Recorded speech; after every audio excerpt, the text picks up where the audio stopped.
신앙생활을 한다는 것은 끊임없이 하나님을 만나는 거예요. 그러니까 하나님을 만나지 않는다, 그러면 신앙생활을 하는 게 아니에요. 하나님과 늘 동행하는 것, 그것이 바로 신앙생활하는 거예요. 신앙이 뭡니까? 하나님과 하나님의 말씀을 믿는 거예요. 하나님과 하나님의 말씀을 믿는다 하면서도 하나님과 교제하지 않고 하나님을 만나지 않는다고 한다면 그건 신앙생활한다 이렇게 말할 수 없죠. 그렇기 때문에 세상적으로 아무리 좋은 것을 누린다 할지라도, 세상의 모든 것을 다 가지고 있다 할지라도 하나님과 함께 하지 않으면 그 모든 것들은 아무것도 아니에요. 아니, 그 자체가 지옥이 된다라고 말할 수 있어요.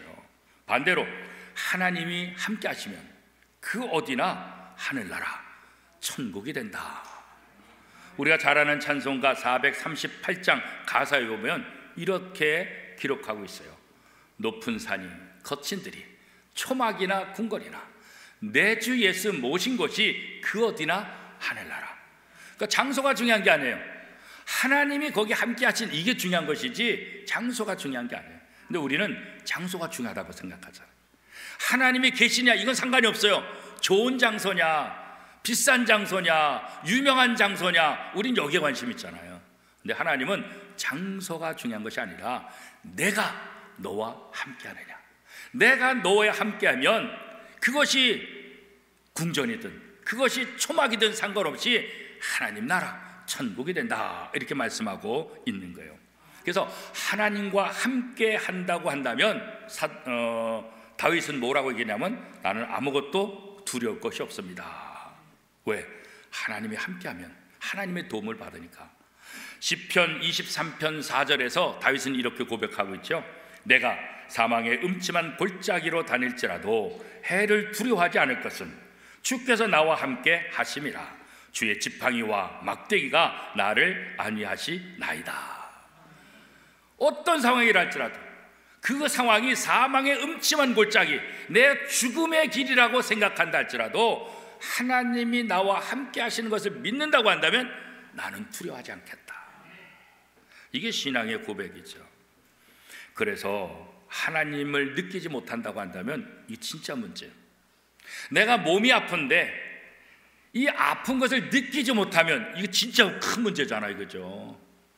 몸이 아픈 거를 조금씩 느껴야 빨리 가서 병원 가서 병이 더 커지기 전에 고칠 수 있잖아요. 그런데 병이 깊어가는데도 이거 아픈지 몰라. 그럼 어떻게 해요?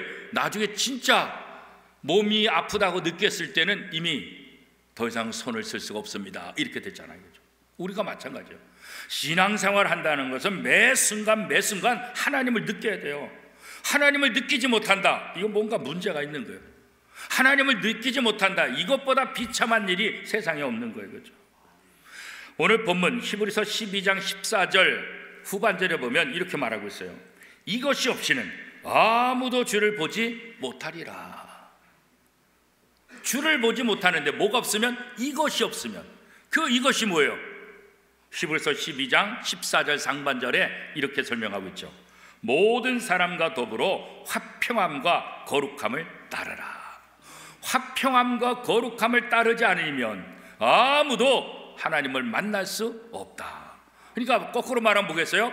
하나님을 만나려면, 하나님을 보려면 어떻게 된다고요? 화평함과 거룩함을 따라야 된다, 말 아니겠어요, 그죠? 거룩함 없이 하나님을 볼 수 없다는 거예요. 이 거룩이라는 단어가 성경에 몇 번이나 나왔을까요? 예전에 제가 신학교 다닐 때는 이 거룩이라는 단어가 성경에 몇 번 나오지 그러면 일일이 다 하셔야 돼요. 그래가지고 빨간 펜 갖고 거룩 그래가지고 다 동그라미 친 다음에 이게 몇 번일까 하다 하나 둘 셋 이렇게 다 했어요. 근데 요즘은 너무 좋아. 왜요? 인터넷 성경에 거룩이라는 단어를 딱 치고 엔터를 딱 누르면 거룩이라는 단어가 몇 개 있는지 쫙 나와요. 몇 개 정도 될까요? 제가 설교 준비하면서 쳐봤어요. 인터넷 성경에다가 거룩이라는 단어를 뜨고 딱 치니까 금방 뭐 몇 초 만에 그냥 몇 개나 나올까요? 460개. 460개. 460개나 거룩이라는 단어가 나온다는 것은 이 거룩이라는 단어가 성경에서 중요하다는 거예요? 안 중요하다는 거예요? 중요하다는 거예요. 중요해요. 히브리적 개념에 있을 때 반복되면 그건 중요한 거예요. 반복되면. 근데 460번이나 기록됐다는 것은 이 거룩이 하나님 나라에 있어 하나님과의 관계 속에서 얼마나 중요한가, 그런 것들을 생각해 볼 수 있죠. 그래서 구약시대, 또 신약시대, 또 초대교회, 우리나라 한국교회 역사, 모든 기독교 역사 가운데 많은 사람들의 관심은 뭐냐면, 그럼 우리가 어떻게 거룩해지냐 이거예요. 우리가 어떻게 거룩해지냐. 거룩하지 않으면, 거룩함이 없으면 하나님을 만날 수 없다 그러는데, 그럼 우리가 어떻게 거룩해지냐. 여러분, 어떻게 거룩해질 수 있을까요? 고대 교회사 이 역사를 보면 많은 사람들이 생각했던 것 중에 하나가 뭐냐면, 우리가 어떻게 하면 거룩해질 수 있을까? 여러 가지 방법이 있는데 그 중에 하나가 뭐냐면, 육체를 고행시키는 거예요. 육체를 핍박하는 거예요. 육체를 핍박하는 거예요. 왜 이런 생각을 하게 되냐면, 이 사람이 영과 육으로 분리됐다고 이분법으로 훈련을 받았어요. 그리고 영은 좋은 것, 육은 악한 것. 그러니까 이 거룩한 영이 내 안에서 잘 살기 위해서는 우리가 해야 될 일이 뭐냐? 이 악한 육체에게 고통을 가하는 거예요. 이 악한 육체를 갖다가 심판해야만 내 영이 거룩해진다, 이런 생각을 하게 되는 거예요. 그래서 중세 이쪽에 많은 사람들이 고행을 하는데, 그 고행의 핵심은 뭐예요? 육체를 파괴하는 거예요. 가장 대표적인 게 뭐예요? 금식하는 거예요. 밥을 안 먹으면 통해서 육체에 고통을 가하는 거예요. 좋은 옷 입지 않는 거예요. 좋은 자리에서 안 자는 거예요. 어떻게 하든지 이 육체에 악을 행하는 거예요. 육체를 파괴시키는 그런 일들을 하게 되는 거예요. 육체를 학대하면 학대할수록 우리의 영혼이 거룩해진다, 이런 생각들을 하게 되는 거예요. 그러니까 영혼이 잘 되려면 육체를 학대해야 된다, 그런 거죠. 중세에 이 수도사를 통해서 이런 고행들을 굉장히 많이 했어요. 우리가 잘 아는 종교개혁가 마틴 루터도 성계단 성당을 올라가는데 그냥 발로 올라가지 않았어요. 무릎으로 기어갔어요. 무릎으로. 이렇게 고행을 함을 통해서 내 죄가 용서함 받는다, 이렇게 함을 통해서 내가 거룩해진다, 이런 생각을 해가지고 무릎으로 올라. 아니, 계단을 걸어서 올라가는 것도 쉽지 않은데 무릎으로 올라가면 얼마나 힘들겠어요. 그럼에도 불구하고 무릎으로 걸어 올라가는 거예요. 그런 고행을 통해서 내 죄가 용서함 받는다. 그러나 루터가 로마서를 공부하다가 그게 아니다는 것을 깨달았잖아요. 로마서 1장 17절에 오직 의인은 믿음으로 말미암아 살리라. 내 육체를 학대하고 고행을 통해서 내 죄가 용서함 받고 내가 의로운 것이 되는 것이 아니라 믿음으로 구원받는다. 그래서 이 사건을 통해 루터가 완전히 바뀌게 되잖아요. 그죠? 이 중세 수도사 중에서도 고행을 참 많이 했는데 그 중에 대표적인 사람이 누구냐면 기둥성자라고 불리는 시몬이에요. 영어로 말하면 시몬, 또 시므온, 시메온, 뭐 이렇게 세 가지 이름으로 다 써요. 저렇게 2m 높이의 기둥을 땅에서부터 세워가지고 그 위에 앉아 있는 거예요. 나중에는 몇 m까지 올라가냐면 15m까지 올라갔어요. 15m. 그래가지고 거기서 먹지도 않는 거예요. 잠도 제대로 자지 않는 거예요. 자기 몸을 학대하는 거예요. 학대하는 거예요. 그런데 중세에는 저런 수도 생활을 하는 사람은 거룩한 사람이다, 영이 맑은 사람이다. 그래가지고 또 많은 사람들이 와서 물어요. 수도사님, 우리가 거룩해지려면 어떻게 됩니까? 이렇게 물어요. 많은 사람들이 그렇게 와요. 근데 결국 이 기둥성자라고 불리는 시몬, 이 사람은 결국은 자기의 몸이 망가지는 거예요. 그래서 다리 한쪽이 반이나 썩어서 죽게 돼요. 이렇게 자기의 육체를 학대하고 자기의 육체가 썩어서 죽어져 가면 내 영혼이 건강해지고 내 영혼이 살아나느냐? 절대로 그렇지 않아요. 성경은 그렇게 말하지 않아요. 그렇게 하나님께서 생각하셨다고 한다면 왜 사람에게 육체를 지었을까요? 육체 안 지어주지. 육체가 더러우면 육체를 지어주지 않지. 흑으로 육체를 만드시고 그 후에 생기를 불어넣어서 하나님의 영만 거하는 것이 아니라 하나님의 영이 든든하게 거할 수 있는 영혼의 그릇, 그게 바로 육체잖아요.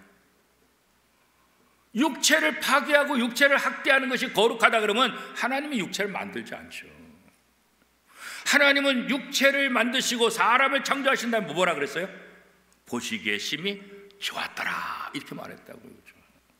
우리나라도 유교 사상이 내려오면서 옛날 어른들 이 머리 깎는 거 이거 굉장히 반대했잖아요. 이 머리털을 우리 부모님으로부터 받은 건데 왜 내 깎냐? 손톱, 발톱 이것도 마찬가지예요. 부모로부터 받은 것 이거 함부로 버리지 않는다. 그런 생각들을 많이 했잖아요. 그죠? 우리가 하나님의 형상대로 지음받았다고. 우리의 영은 하나님의 성품을 닮았고 이 육체는 하나님께서 흙으로 빚어서 우리 육체를 만들으셨거든요. 그러면 하나님이 만들어주신 이 육체를 학대하는 것, 이게 하나님 기뻐하실까요? 그렇지 않아요. 하나님이 아름답게 만들어진 육체를 학대하는 것은 하나님을 모독하는 거예요. 여러분이 뭔가 만들었는데 그것을 깨트려 버린다 그러면 이거 나를 모독하는 거잖아요. 기분 나쁘잖아요. 그죠? 하나님 입장에서 그렇지 않겠어요? 그렇기 때문에 육체를 학대해서 영혼이 거룩해진다, 이거는 옳은 방법이 아니에요. 우리의 영혼이 거룩해지기 위해서 더 중요한 것은 육체를 거룩하게 만든다, 육체를 아름답게 훈련하는 거예요. 왜냐하면 이 영혼이 머무는 그릇이기 때문에 이 그릇을 잘 만들고 이 그릇의 역할을 잘 해야 그 속에 담긴 영혼이 더욱더 빛을 발할 수 있는 거예요. 그렇죠? 그럼 우리가 어떻게 거룩해질 수 있을까요?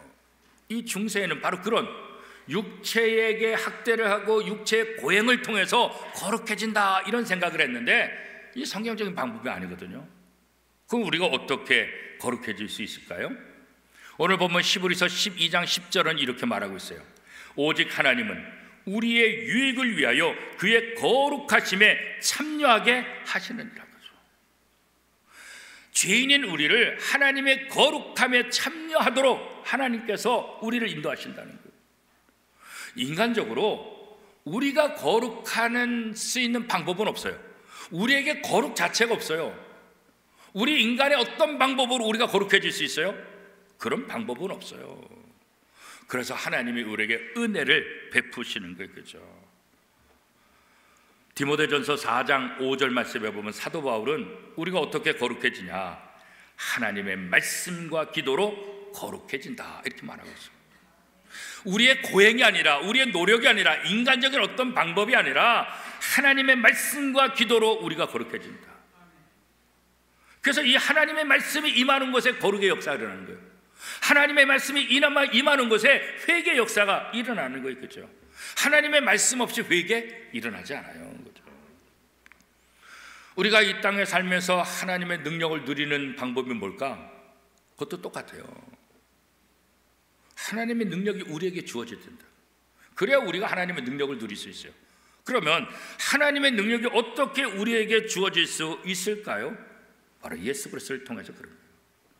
고린도전서 1장 30절 31절 말씀입니다. 너희는 하나님으로부터 나서 그리스도 예수 안에 있고 예수는 하나님으로부터 나와서 우리에게 지혜와 의로움과 거룩함과 구원함이 되셨으니 기록된 바 자랑하는 자는 주 안에서 자랑하라 함과 같게 하려 함이라. 우리가 예수 그리스도 안에서 지혜와 의로움과 거룩함과 구원을 누릴 수 있다는 거죠. 우리가 거룩해지는 방법은 인간의 노력이 아니에요. 하나님의 방법으로 우리가 거룩해지는 거예요. 예수 그리스도를 우리 마음속에 모셔들어야 그 예수 그리스도의 거룩함이 우리를 새롭게 변화시키는 거예요. 그죠? 예수님만이 구원자요, 예수님만이 해답이에요. 그죠? 예수님만 우리를 의롭게 할 수 있어요. 그래서 하나님이 예수 그리스도의 십자가에 못 박아서 우리의 모든 죄를 용서해 주시고 우리를 거룩한 사람, 우리를 의로운 사람으로 다시 맞춰 주신 것 아니겠어요? 그렇죠? 그래서 우리가 하나님의 각양 좋은 것들을 누리는 방법은 바로 예수 그리스도를 통해서 하나님의 능력을 누리는 거예요. 여러분이 은행에 돈이 있다고 한다면 어떻게 그 돈을 쓸 수 있어요? 카드나 통장을 가지고 와서 인출기에서 창구에서 돈을 꺼낼 수 있잖아요. 그렇죠? 우리가 예수 그리스도를 통해서 하나님의 능력을 경험할 수 있어요. 예수님들이 말씀하셨잖아요. 내 이름으로 기도하면 내가 다 들어주겠다. 그렇죠? 예수의 이름으로 기도할 때 하나님의 능력이 우리 속에 임하도록 내가 도와주겠다. 그런 거죠. 그래서 이 하나님의 거룩함뿐만 아니라 하나님의 모든 능력을 우리가 누리는 방법은 단 한 가지, 예수 그리스도를 통해서. 그래서 우리가 할 일이 뭐예요? 예수 그리스도를 우리의 마음의 문을 열고 영접하는 거예요. 그 주님이 내 안에 계심을 통해서, 그 주님을 통해서 하나님의 성품에 참여하게 되고 하나님의 능력을 경험하게 되고 하나님의 각양 좋은 것들을 우리가 누릴 수 있게 된다. 성경은 우리에게 이렇게 말씀하고 있는 거예요. 이전에는 몰랐지만 예수 그리스도를 영접한 이후에는 우리의 삶이 달라질 수밖에 없어요. 거룩한 것과 거룩하지 않은 것, 선한 것과 악한 것 구별을 해야 돼요. 구별해야 돼요. 하나님의 영이 우리 속에 옴을 통해서 우리에게 분별력을 주시는 거예요. 그죠? 그런데 예수 믿으면서 하나님의 자녀라고 하면서 내가 신앙생활을 한다고 하면서 여전히 선과 악을 구별하지 못하고 하나님이 기뻐하는 것과 하나님이 싫어하는 것 구별하지 못하고 자기 마음대로 산다고 한다면 그건 신앙생활을 하는 게 아니죠. 그죠? 우리는 말씀을 통해서 잘못된 길을 거부해야 돼요. 악한 길을 거부해야 되겠죠. 성도라는 말 자체가 뭐예요? 구별과 분리라는 의미가 담겨져 있는 거 아니겠어요? 세상으로부터 구별된 거예요. 악한 것으로부터 분리된 거예요. 하나님이 도우시는 거예요. 하나님이 함께하는 거죠. 성도들도 마찬가지예요. 이 땅에 살면서 악한 것과 분리돼야 돼요. 악한 것과 구별된 삶을 우리가 살아야 되는 거예요. 그렇죠? 상황에 따라서 사람에 따라서 악을 행했는데 선이 된다. 이건 문제가 있는 거예요. 그죠? 악은 악이에요. 선은 선이에요. 대통령이 하더라도 악은 악이에요. 목사가 하더라도 악은 악이에요. 대통령이 악을 행하는데 선이 된다. 이건 문제가 있는 거예요. 대통령이 하든 목사가 하든 유명한 사람이든 아버지가 하든 누가 하든 악은 악이에요. 그게 진리라고요. 그죠? 그런데 세상은 대통령이 한다고 악이 안 되고, 유명한 사람이 한다고, 재벌이 한다고 악이 안 되고, 이렇게 되면 세상은 엉망진창이 되는 거라고요. 하나님은 분명해요. 그죠? 로마서 2장 9절에 보면 우리가 왜 악을 벗어버려야 되느냐 말씀하고 있어요. 악을 행하는 각 사람의 영에는 환난과 곤고가 있으리니 먼저는 유대인에게요 그리고 헬라인에게며. 악을 행하면 뭐가 온다는 거예요? 고통이 오는 거예요. 그래서 악을 피하라는 거예요. 그런데 이 악은, 이 고통은 유대인은 안 오고 헬라인인 이방인에만 와요? 그렇지 않은 거예요. 이방인이든 유대인이든, 이방인이든 하나님의 선택을 받은 백성이든 상관없이 악을 행하는 모든 사람은 고통을 받는 거예요. 대통령도 악을 행하면 고통을 받는 거고요, 목사도 악을 행하면 고통을 받는 거예요. 그래서 이 악한 길에서 피하라 말하는 거예요. 왜? 악한 길에 서면 반드시 고통이 오기 때문에 그런 거예요. 그래서 데살로니가전서 5장 22절은 어떻게 말하고 있어요? 악은 모든 모양이라도 버리라. 왜요? 악은 고통이 따라오기 때문에 그런 거예요. 우리가 거룩한 하나님의 백성이 됐다고 한다면 분별력이 있어야 돼요. 악은 모든 모양이라도 버릴 수 있는 그런 결단이 오늘 우리에게 필요한 거예요. 그죠? 하나님이 우리를 구별한 것은, 하나님이 오늘 우리를 구원시킨 것은 모든 죄악으로부터 우리를 구별하고 분리해서 하나님이 기뻐하시는 삶을 살기를 원하시는 거예요. 그죠? 하나님의 선, 그 일을 행하기를 원하는 거예요. 그죠? 그래서 거룩한 사람이 악을 행하면 그 고통은 훨씬 큰 거예요. 죄인이 고통당하면 그냥 그래요. 그러나 의인이 죄를 지면 그 고통은 굉장히 심각해요. 여러분, 어느 쪽을 선택하겠어요? 우리가 어쩔 수 없이 고난을 당할 수밖에 없다고 한다면 죄를 지어서 고난당하는 쪽을 선택하겠어요? 아니면 거룩한 삶을 살다가 고난당하는 쪽을 선택하겠어요? 우리가 고난당한다고 한다면, 이왕이면 죄의 결과로 고난당하는 것이 아니라 거룩, 하나님의 뜻에 순종하다 고난당하는 것, 이게 훨씬 더 의미 있는 것 아니겠어요? 그죠? 북유럽의 숲속에 사는 동물이 있는데 담비, 그 중에서도 흰담비. 이 흰담비는 쪽제비과에 속해 있어요. 근데 쪽제비보다 한 두세 배 더 커요. 근데 이 흰담비는 여성들에게 인기가 있죠. 왜요? 모피코트를 만드는 중요한 재료가 되니까 아주 비싼 것들. 그런데 흰담비는 어떤 본능이냐면 자기의 흰털을 더러움에서 지키고자 하는 본능이 있어요. 자기의 몸이 더러워지는 것 견딜 수가 없어요. 그래서 더러워지는 것 이거 다 금해요. 사냥꾼들이 흰담비를 잡을 때 바로 그 본능을 이용하는 거예요. 사냥꾼들이 이 북유럽의 숲속에서 이 흰담비가 서식하는 장소를 찾아요. 헤매요. 그래서 찾아요. 그러면 어떻게 해요? 흰담비가 서식한 그 동굴을, 그 앞을 더럽게 만들어요. 오물을 갖다 놓고 더럽게 만들어요. 더럽게. 그리고 이 사냥꾼들이 사냥개를 풀어버리는 거예요. 그러면 사냥개들이 여기저기 다니면서 이 흰담비를 찾는 거예요. 흰담비가 사냥개를 만나면 도망가는 거예요. 막 열심히 어디로 도망가겠어요? 자기 굴로 도망가는 거지. 자기 굴로 도망가가지고 굴 속에 싹 들어가야 되는데 굴이 더러워요. 굴 입구가 더러워요. 그러면 안 들어가요. 자기의 털이 더러워질까 봐 안 들어가요. 그리고 거기서 사냥개와 싸워 죽는 거예요. 죽는 한이 있어도 자기 털을 더럽히지 않겠다는 거죠. 여러분, 동물도 자기 털을 더럽히지 않기 위해서 싸워서 죽는 한이 있어도 끝까지 싸운다고 한다면, 하나님의 사랑받는 우리들, 허물과 죄로 죽었던 우리를 예수 그리스도의 보혈로 우리를 깨끗하게 하고 거룩한 삶으로 구별시켜줬는데, 우리가 이 세상에서 구별된 삶을 살지 않고 더러운 삶을 살면 되겠어요? 그죠? 흰담비도 이렇게 사는데, 그죠? 우리는 이 땅에 살면서 우리의 거룩을 유지하기 위해서 피 흘리기까지 싸워야 된다. 히브리서 12장 4절은 이렇게 말합니다. 너희가 죄와 싸우되 아직 피 흘리기까지는 대항하지 아니하고. 이 말은 뭐겠어요? 죄와 싸우는데 어느 정도까지 싸워요? 피 흘려 죽는 한이 있어도 죄와 싸워 이기라, 그 말이에요. 근데 사람들이 피 흘리지 않는 거예요.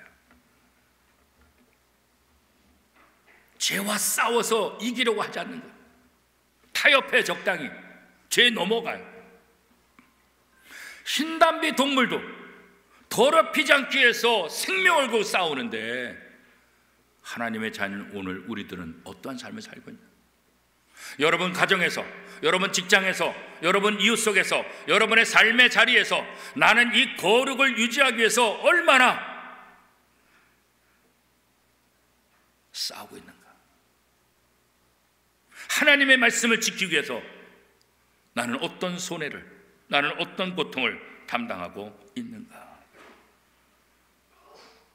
그렇기 때문에 성도라고 한다면, 이왕 고난을 받는다고 한다면 악을 행해서 받는 고난이 아니라 선을 위해 싸우다 받는 고난, 그 길을 선택해야 된다. 그 길을. 베드로전서 2장 19절 20절입니다. 부당하게 고난을 받아도 하나님을 생각함으로 슬픔을 참으면 이는 아름다우나 죄가 있어 매를 맞고 참으면 무슨 칭찬이 있으리요? 그러나 선을 행함으로 고난을 받고 참으면 이는 하나님 앞에 아름다우니라. 고난 당한다 할지라도 선을 위해서 참고 선을 위해서 싸운다고 한다면 하나님 앞에서 이것은 아름답다. 오늘 본문 히브리서 12장 11절 말씀에도 어떻게 말씀하고 있어요? 자, 11절 말씀 우리 한 목소리를 같이 한번 읽어보겠습니다. 무릇 징계가 당시에는 즐거워 보이지 않고 슬퍼 보이나 후에 그로 말미암아 연단받은 자들은 의와 평강의 열매를 맺느니라. 그죠? 지금 당장 아프고 지금 힘든 것 같지만 의를 위해 고난당하는 사람들은 나중에 어떻게 해요? 평강의 열매를 맺는다. 그렇죠? 하나님이 살아계심을 믿는다고 한다면, 하나님이 나와 함께 하심을 믿는다고 한다면 우리는 두려워하지 말고 화평과 거룩을 쫓아가는 그런 삶을 살아야 된다는 거예요. 그렇죠? 우리의 삶은 거룩을 위해서 달려가야 돼요. 그렇죠? 오늘 본문 히브리서 12장 14절은 어떻게 말하고 있어요? 14절 한 목소리로 같이 읽겠습니다. 시작. 모든 사람과 더불어 화평함과 거룩함을 따르라. 이것이 없이는 아무도 주를 보지 못하리라. 우리가 하나님을 만나려면, 하나님을 보기를 원한다고 한다면 화평과 거룩함을 쫓아야 된다. 이 거룩함에 화평이 있어야 되는 거예요. 이 거룩하라는 단어 앞에 화평이 있어요. 거룩한 다음에 화평이 있는 것이 아니라 거룩함 앞에 화평이 있다고요. 그죠? 거룩보다 우리가 먼저 생각할 것은 바로 화평이에요.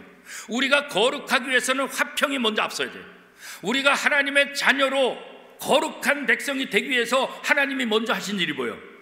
예수 그리스도를 이 땅에 보내신 거예요. 평강의 왕으로.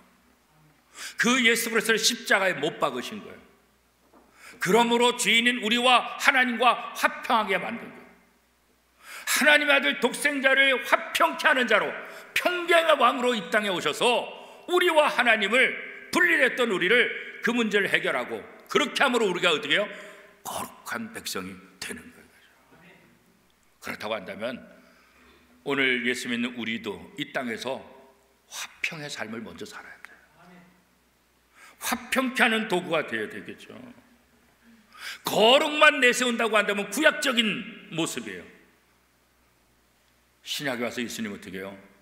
거룩을 내세우기 전에 본인이 십자가를 졌다. 화평케 하는 삶을 사셨다. 그리고 거룩하게 만들고 거룩을 위해서 싸우라, 이렇게 말씀하셨다. 우리를 거룩하게 만드시고. 그죠? 구약적인 생각으로 하면 거룩하지 않은 건 다 쓸어버려야 돼요. 다 저주받고 다 심판받아야 돼요. 그러나 예수님은 다 쓸어버리고 다 심판을 받게 하는 것이 아니라 본인이 몸소 십자가의 화평의 도구가 되어서 쓸어버리고 저주받고 죽어야 될 모든 사람을 다시 살리신 거예요. 그게 예수님이 하신 거예요. 이게 교회 사명이고, 이게 오늘 성도들의 사명이에요. 그죠? 성도의 거룩함, 여기에는 뭐가 포함되는 거예요? 이 화평이 포함된 거예요. 화평. 우리의 삶의 자리에서 화평케 하는 이 모습을 해야 돼요. 이 화평하기 위해서는 어떻게 해요? 내가 좀 손해보죠. 내가 용서를 해줘야 돼요. 그죠? 그래야만 이 화평을 이룰 수가 있어요. 다른 사람을 고쳐서 내가 평안해지겠다, 그 착각이에요. 평생을 산 부부도 남편 못 고친다 그러더라고요. 그죠? 남편 고쳐보겠다? 그거 불가능하다는 거예요. 남편만 그러겠어요? 아내도 그 마찬가지다. 남편도 아내 고쳐서 한번 써보겠다? 그거 불가능해. 평생을 사는 부부도 고쳐서, 그러니까 어떻게 해야 돼요?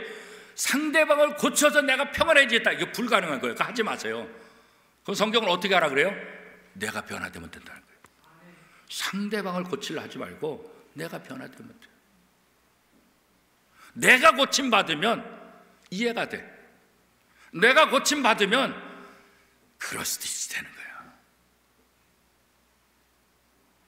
내가 먼저 고쳐야지. 이 세상에서 우리가 거룩한 삶을 살기를 원한다면 내가 먼저 고쳐줘야 돼. 내가 먼저 하나님의 사랑으로 변화되고 내가 평화의 도구가 되어서 그 삶을 먼저 살아야 돼. 그래야 세상 사람들을 구원할 수 있고 세상 사람들을 하나님 앞으로 인도할 수 있는 거예요. 손해보는 것 같지만 손해보는 게 아니라는 거예요. 지는 것 같지만 지는 게 아니라는 거예요. 왜? 하나님이 살아계시니까. 하나님이 불꽃 같은 눈으로 지켜보시니까. 하나님 앞에 의롭다 인정함을 받게 줄 것이라고 성경은 약속하고 있기 때문에 그런 거죠. 그래서 성도들은 어떤 상황 속에서도 하나님을 바라보고 하나님을 의지하고 하나님과 동행하는 삶을 사는 거예요. 그럴 때 어떤 환경이라 할지라도 그 환경에 주눅들지 않고 당당하게 하나님의 말씀을 선포하며 살 수 있는 그 대표적인 사람이 다니엘과 세 친구의 모습이잖아요. 다니엘 3장 17절 18절, 다니엘 3장 17절 18절에 보면 이렇게 말씀하고 있어요. 왕이여, 우리가 섬기는 하나님이 계시다면 우리를 맹렬히 타는 풀무불 가운데서 능히 건져내시겠고 왕의 손에서도 건져내시리라. 그렇게 하지 아니하실지라도 왕이여, 우리가 왕의 신들을 섬기지도 아니하고 왕이 세우신 금신상에게 절하지도 아니할 줄 아옵소서. 느부갓네살 왕의 총애를 받다가 절하지 않으니까 풀무불에 던져라. 너희들 우상 앞에 절 한 번만 하면 내가 끊어줄 테니까 절 한 번 해라. 왕이 사정하는 거예요. 왜? 이 다니엘의 세 친구가 너무나 아까운 사람들이니까. 그런데 이 다니엘의 세 친구는 지금 뭐라고 얘기하는 거예요? 저는 걱정하지 않습니다. 왕이 우리를 풀무불에 던진다 할지라도 하나님이 우리를 구원해 주실 것입니다. 나는 그거 믿습니다. 그러나 혹시 하나님이 나를 구원하지 않아서 내가 풀무불에 타서 죽는 한이 있어도 나는 절대로 우상에게 절하지 않겠습니다. 아닌 것은 아닙니다. 하나님이 원하지 않는 것은 나는 하나님이 도와주지 않는다 할지라도 나는 타협하지 않겠습니다. 이게 다니엘 세 친구의 모습이라고. 거룩을 유지해서 자신을 포기하는 거예요. 내게 손해가 온다 할지라도 내가 풀무불에 타 죽는 한이 있어도 나는 죄악과 타협하지 않겠다. 그럴 때 결국 하나님이 이 다니엘의 세 친구를 구원해 주시잖아요. 그죠? 그래서 오늘 본문은 우리에게 그렇게 말하고 있는 거예요. 히브리서 12장 14절 말씀, 히브리서 12장 14절 말씀, 우리 다시 한번 읽겠습니다. 모든 사람과 더불어 화평함과 거룩함을 따르라. 이것이 없이는 아무도 주를 보지 못하리라. 그러죠. 우리는 더 나은 진리, 완전한 하나님의 방법대로 살아야 됩니다. 세상의 진리가 아니라, 세상의 좋은 방법이 아니라 더 나은, 더 완벽한 하나님의 진리, 하나님의 방법으로 살아가는 것, 그게 바로 성도의 삶이에요. 그렇게 함으로 우리는 꾸준하게 거룩한 삶을 살 수가 있는 거예요. 예수님은 상황에 대해서 큰 소리 치지 않았어요. 예수님은 자기를 죽이는 사람들을 저주하지 않았어요. 묵묵히 당했어요. 그를 용서하고 사랑했어요. 오래 참고 온유함으로 모든 걸 견디셨어요. 사랑의 길을 걸어가셨어요. 그게 바로 거룩을 위해 살아가는 예수님의 모습이셨어요. 오늘 우리가 하나님의 자녀라고 한다면, 예수를 믿는 사람이라고 한다면, 우리도 이 땅에서 화평과 거룩함을 좇아서 하나님의 영광의 도구로 쓰임받는 저와 여러분의 삶이 될 수 있기를 축복합니다. 주님 가르친 기도로 함께 기도하도록 하겠습니다. 하늘에 계신